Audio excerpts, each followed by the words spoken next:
Shalom e bem-vindos de volta ao Israel com Aline. Hoje nós estamos em Qumran, no meio do deserto da Judeia, e aqui é onde foram encontrados os manuscritos do Mar Morto. Vamos descobrir como era a vida nesta cidade e quem escreveu a cópia da Bíblia mais antiga já encontrada. Então, se vocês estão preparados, vamos começar! Estamos caminhando nas ruínas da cidade de Qumran.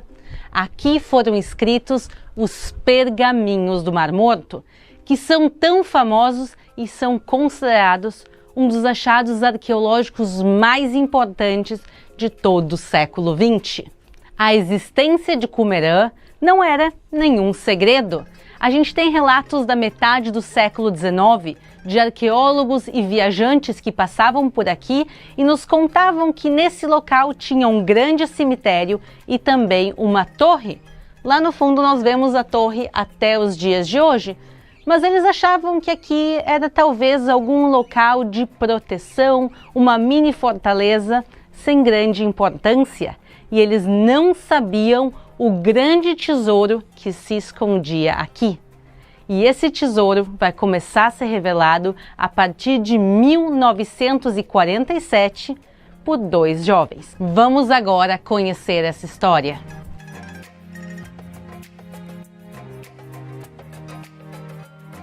Nós estamos caminhando no deserto da Judeia e aqui o clima é extremamente inóspito.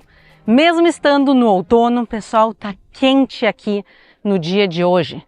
E no verão, as temperaturas passam facilmente dos 40 graus. E agora, não sei se vocês estão vendo, tá começando um vento aqui, porque daqui um pouquinho vai começar também uma tempestade de areia. Realmente não é um ambiente nada fácil de se viver. E apesar disso, a gente vê aqui uma cidade construída há mais de 2.100 anos atrás, no meio do deserto, e a única água que a gente consegue ver aqui, a gente vê ela lá no fundo, que é o Mar Morto, que por ser extremamente salgado, ele não é usado nem para bebida, nem para o dia a dia, nem para o banho. E por isso a gente se pergunta como as pessoas viviam aqui há 2.000 anos atrás, mas também como as pessoas vivem aqui até os dias de hoje. Nos dias de hoje ainda existe uma população que vive aqui na região, eles são chamados os beduínos e eles são um povo nômade e eles vivem da criação de animais. Então eles caminham aqui pelo deserto com seus animais, buscando pequenos locais com arbustos e com pastos, os animais comem e assim eles seguem para o próximo local, e assim eles vivem nesse estilo de vida tão diferente. E justamente dois beduínos são os protagonistas da nossa grande descoberta.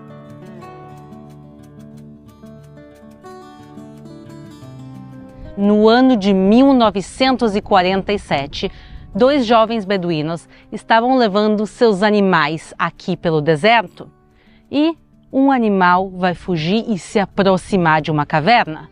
Até então, nada chama a atenção deles, porque aqui na região tem centenas de cavernas.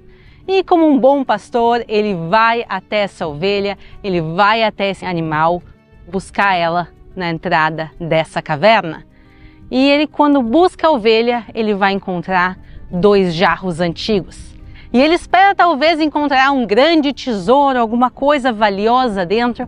Ele abre esses jarros, olha para dentro e vê pergaminhos. Com certeza ele ficou um pouco decepcionado, mas mal sabia ele que o que ele tinha encontrado era muito mais valioso que qualquer ouro que ele pudesse ter.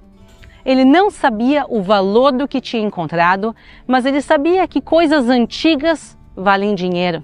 Então ele pega esses jarros com esses pergaminhos, leva até a tenda dele e mais tarde eles vão vender isso no mercado ilegal de antiguidades. E esses pergaminhos vão passando de mão em mão, até que alguém pega esses pergaminhos, olha e se dá conta que isso são textos hebraicos antigos. Quão antigos? mais de 2.000 anos. E então os arqueólogos do mundo começam a descobrir os tesouros que estariam enterrados aqui. E então se começam escavações arqueológicas aqui pelas cavernas e também pela cidade, a cidade de Qumran. Eles entendem que Qumran não poderia ser só uma pequena fortaleza com um cemitério e que tinha que ter alguma coisa muito maior e muito mais importante por aqui. E realmente tinha muito mais do que eles esperavam. Eles encontraram nas cavernas, pessoal, mais de 900 pergaminhos divididos em milhares de pedaços. E sobre esses pergaminhos a gente vai falar daqui um pouquinho. Mas antes disso eu quero mostrar para vocês a cidade de Qumran, que foi descoberta graças aos pergaminhos, e realmente o que se encontrou aqui é surpreendente. Venham comigo que vocês vão ficar fascinados também. Vamos lá!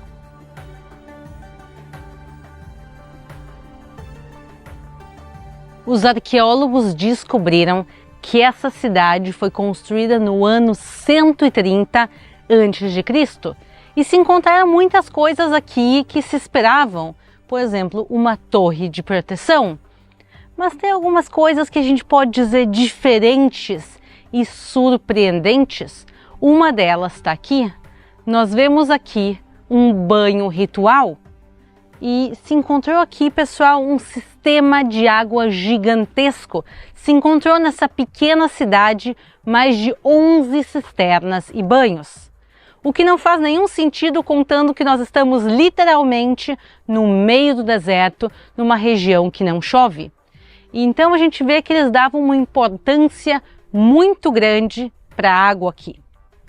Primeiro ponto diferente. O segundo é que quando se escavou o cemitério que estava aqui, o cemitério tinha mais de 1.000 pessoas sepultadas, o que é muitíssima gente para uma comunidade tão pequena e que praticamente todo mundo sepultado era homem. Como assim uma cidade que viviam praticamente só homens? E mais uma coisa surpreendente. Quando a gente escava a cidade, o que é normal de se encontrar são louças, pratos, copos espalhados pela cidade. E aqui não. Aqui não se encontrou louça em nenhum local, exceto essa sala aqui que a gente vai ver agora. Essa sala se encontrou um total de 1.000 louças juntas. Essa aqui, pessoal, se pode dizer que é a despensa de toda a cidade. E esses achados surpreendentes e outros que tiveram aqui fizeram que os arqueólogos entendessem que isso aqui não é uma cidade normal, e sim que uma comunidade muito diferente vivia aqui. Essa comunidade é chamada os essênios. Então sejam muito bem-vindos a Qumran, a cidade essênia. Os essênios eram um grupo judaico que era formado principalmente por homens. E eles viviam uma vida pura e isolada aqui no meio do deserto. Eles se afastam de Jerusalém. Eles dizem que Jerusalém e principalmente os sacerdotes do templo de Jerusalém estão corruptos. E eles vêm aqui, até o meio do deserto, buscar uma conexão com Deus. E realmente eu acho que não tem local melhor como um local tão extremo como esse para buscar a conexão de Deus. E as práticas que eles tinham ligadas à água, e também ligadas a uma vida comunal. Então, pessoal, essa sala aqui é literalmente a despensa de comida, a despensa de Qumran, e essa sala onde eu estou entrando agora é o refeitório. Todos os dias a comunidade essênia se sentava aqui para comer juntos. E quantas pessoas viviam aqui? Quantos essênios existiam? É uma pergunta que não tem resposta. Tem muitas teorias entre os arqueólogos, mas uma das teorias principais calcula que eles eram por volta de 200 pessoas, porque é o número de pessoas que sentam confortavelmente nesse refeitório. Então, o que nós realmente sabemos sobre os essênios e sobre a vida deles? Eles viviam de uma maneira muito simples aqui no meio do deserto, mas eles tentavam viver da maneira mais pura e conectada com Deus. Toda a propriedade, pessoal, era coletiva. quer dizer, eles comiam juntos, eles moravam aqui na cidade, tudo era de todos. A purificação, pessoal, também era feita através das águas. E por isso aqui, esse tanque d'água que nós vemos, esse banho ritual que em hebraico nós chamamos de mikveh, é onde eles entravam nas águas para se purificarem.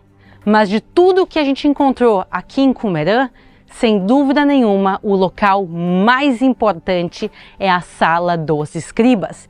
E é para lá que a gente está indo, pessoal, porque eu estou sentindo a tempestade de areia se aproximando. Então vamos lá, rápido, antes de pegar toda a areia aqui no meio do deserto. Vamos lá. Vocês podem ver que aqui em volta de nós tem um monte de grupos. Qumran hoje em dia é uma atração turística, é um parque arqueológico muito famoso em Israel. Mas antes de ir para a sala dos escribas, eu só queria mostrar uma coisa rapidinha para vocês que é incrível. Aqui a gente está vendo um dos banhos rituais. E outra vez, a gente está no meio do deserto, aqui não chove. Da onde eles tiravam água para não ter só um banho ritual, mas para ter 11 sistemas de água aqui, da onde saía água.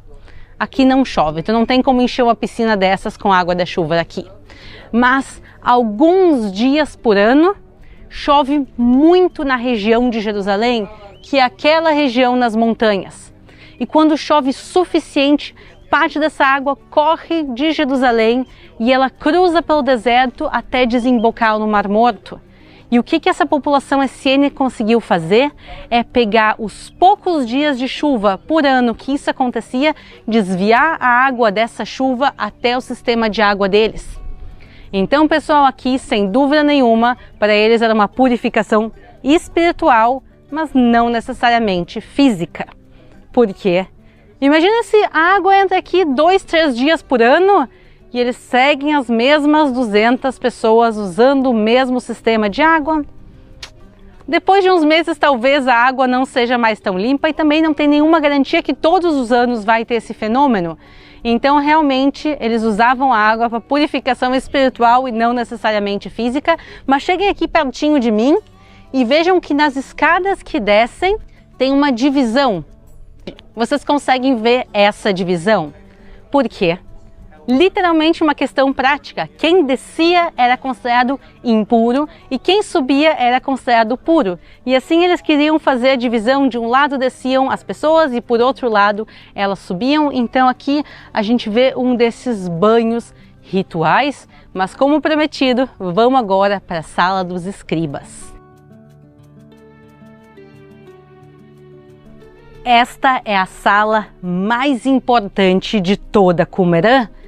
Ela é a sala dos escribas. O que se encontrou aqui nas escavações? Se encontraram ao longo dessa sala bancos feitos de tijolos, cobertos de gesso e na frente mesas, porque aqui os escribas se sentavam e escreviam os pergaminhos. Mais uma prova arqueológica são pequenos utensílios de tinta encontrados aqui. Mas por que a sala se chama Sala dos Escribas e não a Sala dos Pergaminhos? Porque nenhum pergaminho foi encontrado aqui, nem aqui e em nenhum local da cidade de Qumran. Os mais de 900 pergaminhos encontrados, todos, sem exceção, foram encontrados nas cavernas. Por quê? Porque no ano de 66 depois de Cristo, os judeus, cansados da opressão romana, vão declarar guerra, rebelião. E os romanos, então, vão destruir Israel. Eles vão começar a destruir Israel de norte a sul, cidade após cidade. E 2 anos depois, no ano de 68, a comunidade essênia que estava aqui em Qumran ouve que os romanos estão se aproximando e que os romanos planejam destruir toda Qumran. Imaginem o medo do essênio que estava aqui com os jarros, cheio de pergaminhos, o que ele tinha mais sagrado nessa vida. E ele corre com esses pergaminhos. Ele sai por aqui, estão vendo as muralhas da cidade, ele sai em direção às montanhas. E a gente pode ver aqui na nossa frente as cavernas. E ele corre e espalha entre essas cavernas os pergaminhos. Aqueles 2 jovens beduínos, por um acaso, descobrem o primeiro jarro. E graças a eles, começam as escavações na cidade, nas cavernas, e toda essa verdade começa a voltar à vida. E aqui nas cavernas foram escondidos 3 tipos de pergaminho. O primeiro são os pergaminhos bíblicos. Pessoal, aqui se encontrou uma Bíblia de mais de 2000 anos. É a Bíblia hebraica mais antiga já encontrada no mundo. Ela é quase 1000 anos anterior à segunda mais antiga. Então realmente é muito importante para a nossa fé. A gente poder pegar uma Bíblia que foi encontrada aqui, escrita há 2000 anos atrás, e comparar com a Bíblia que a gente usa até os dias de hoje. Quando Jesus, há 2000 anos atrás, entrava numa sinagoga e lia Isaías e citava tantos profetas bíblicos, como a gente sabe que o que ele estava lendo é o mesmo que nós lemos hoje em dia? Nós sabemos porque nós temos uma versão da época de Jesus encontrada aqui e por isso nós podemos comparar. Mas além dos textos bíblicos, o que mais se encontrou aqui? Se encontraram livros apócrifos, livros que eram considerados sagrados pelos essênios e pela comunidade que vivia aqui, mas que não estão dentro da Bíblia. Parte desses livros foram perdidos e esquecidos ao longo da história, como o pergaminho do Filho de Deus, o livro de Melquisedeque, o livro dos gigantes, o testamento de Levi e tantos outros. E nós temos inclusive aqui no canal vídeos falando sobre esses livros. Eu vou deixar o link aqui em cima para vocês. E o terceiro tipo de livros que foram encontrados aqui são literatura própria, livros escritos e compostos pelos próprios essênios. O mais impressionante entre eles se chama A Guerra dos Filhos da Luz contra os Filhos da Escuridão. Ele é um livro apocalíptico e ele fala dessa grande batalha. Quem seriam os filhos da luz? Os próprios essênios. E esse é o motivo deles viverem aqui no meio do deserto. Vejam onde nós estamos, pessoal. Eles viviam aqui porque eles queriam estar preparados para essa grande batalha. E a batalha realmente chegou, mas não da maneira com que eles esperavam. Os romanos vêm, destroem a cidade, destroem e matam toda a comunidade essênia. E 2000 anos depois, de uma certa maneira, eles têm uma pequena vitória. Que eles, como um grupo, não sobreviveram, mas os textos deles sobreviveram até os dias de hoje. E é realmente um milagre como mais de 900 pergaminhos sobreviveram por mais de 2000 anos.